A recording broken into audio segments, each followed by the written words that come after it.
Suasana rumah mertua itu selalu terasa hangat bagi Arga.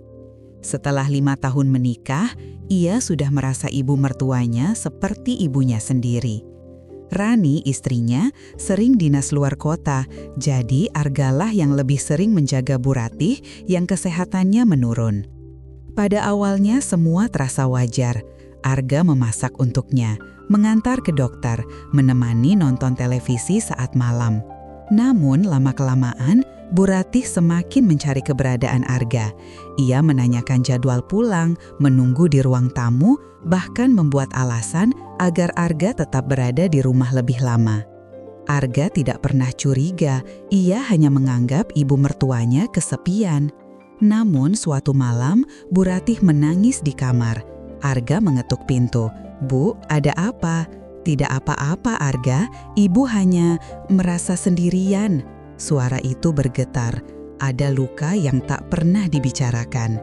Dalam keheningan, Bu Ratih menceritakan bahwa suaminya dulu sering mengabaikannya. Keluarga itu selama bertahun-tahun berjalan dengan komunikasi yang dingin. Rasa kesepian itu terus ia bawa sampai sekarang. Arga terdiam, tidak tahu harus menjawab apa.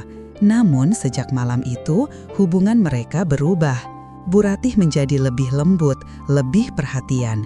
Ia sering memasakkan makanan kesukaan Arga, kadang memegang tangan Arga terlalu lama saat berbicara. Arga mulai merasa ada jarak yang salah, tapi ia selalu menghindar.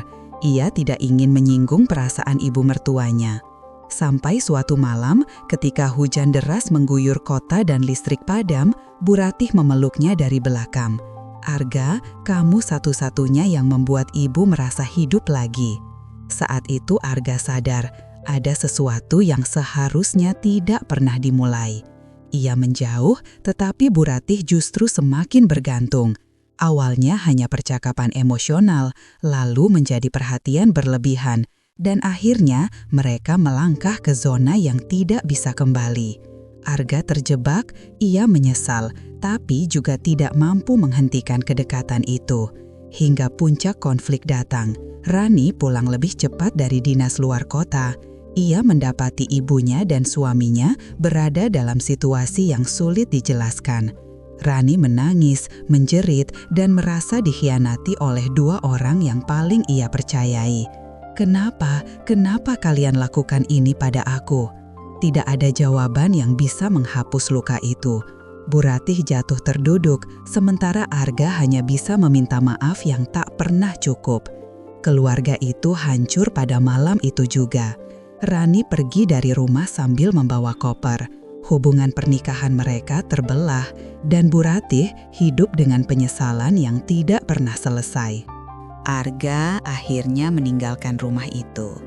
Namun setiap kali mendengar suara hujan, ia kembali mengingat malam di mana segalanya berubah dan pengkhianatan yang seharusnya tidak pernah terjadi.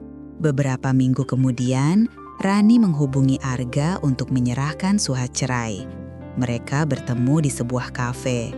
Rani tampak kurus, pucat, dan penuh luka batin. Ia membawa amplop coklat tebal dan baru menyerahkannya ketika pertemuan hampir selesai. "Ini baca setelah aku pergi," katanya dengan suara gemetar. Rani pergi tanpa menoleh. Arga membuka amplop itu. Arga menunduk, menahan tangis. Hubungan yang hancur mungkin selama ini dibangun atas kesalahpahaman terbesar dalam hidup mereka. Sementara Bu Ratih kini dirawat di pusat rehabilitasi. Ia sering memanggil nama Arga dengan penuh rindu.